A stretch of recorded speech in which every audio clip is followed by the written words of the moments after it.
Assalamualaikum warahmatullahi wabarakatuh. Saya Aktania Yunisa Putri dengan NIM 21129337 dari Prodi Pendidikan Guru Sekolah Dasar, Fakultas Ilmu Pendidikan Universitas Negeri Padang.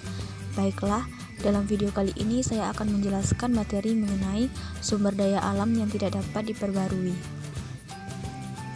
Menurut Surya Negara pada tahun 1977, beliau mengatakan bahwa secara definisi sumber daya alam adalah unsur-unsur lingkungan alam baik fisik maupun hayati yang diperlukan manusia dalam memenuhi kebutuhannya guna meningkatkan kesejahteraan hidup.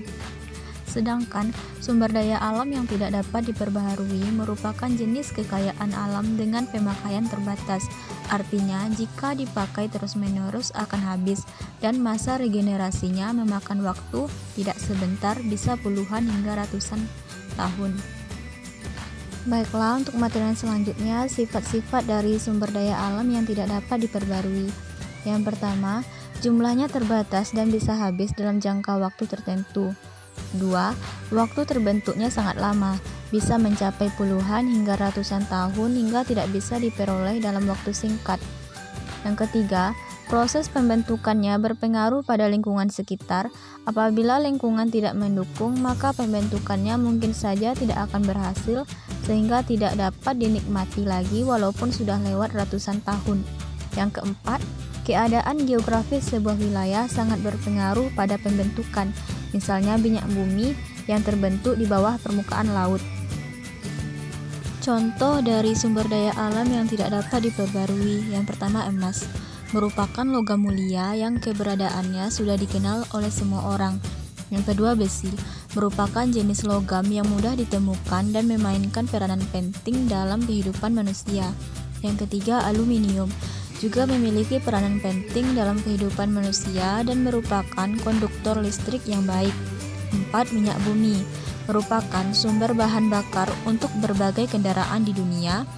Mobil, motor, bahkan kapal bisa saja menggunakan bahan bakar ini untuk dapat melaju dan mengantarkan manusia ke tempat tujuan.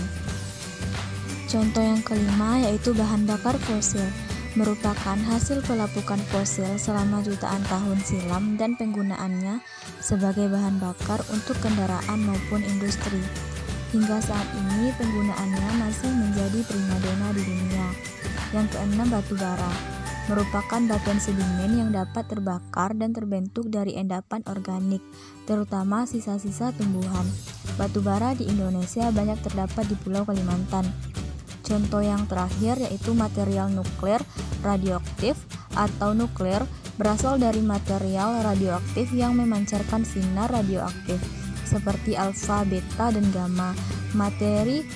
Material radioaktif sangat bermanfaat di banyak bidang seperti pertanian dan kedokteran. Baiklah, untuk materi yang terakhir yaitu upaya menjaga sumber daya alam yang tidak dapat diperbaharui. Yang pertama, menghemat pengguna sumber daya. Misalnya bahan bakar, jika bisa menggunakan kendaraan umum, gunakanlah kendaraan umum atau gunakan jenis kendaraan listrik yang lebih ramah terhadap lingkungan. Yang kedua, melakukan daur ulang barang-barang bekas seperti plastik, kardus, dan berbagai bahan yang bisa didaur ulang lainnya. Yang ketiga, gunakan listrik secara bijak. 4. Menjaga kesuburan tanah dengan tidak membuang sampah sembarangan dan selalu menjaga kebersihan lingkungan. 5. Menanam tanaman, terutama pohon-pohonan yang mampu membantu pembentukan sumber daya alam di alam. Selain membantu pembentukan kembali bermacam SDA yang tidak dapat diperbaharui, juga menghindarkan dari berbagai bencana alam. Yang terakhir, pandai serta bijak dalam mengolah dan memakai SDA sehingga keberadaannya tetap terjaga hingga tahun-tahun mendatang. Baiklah, sampai di sini dulu materi yang dapat saya jelaskan mengenai sumber daya alam yang tidak dapat diperbaharui. Salah kurangnya saya mohon maaf. Wabillahi taufik wal hidayah. Wassalamualaikum warahmatullahi wabarakatuh.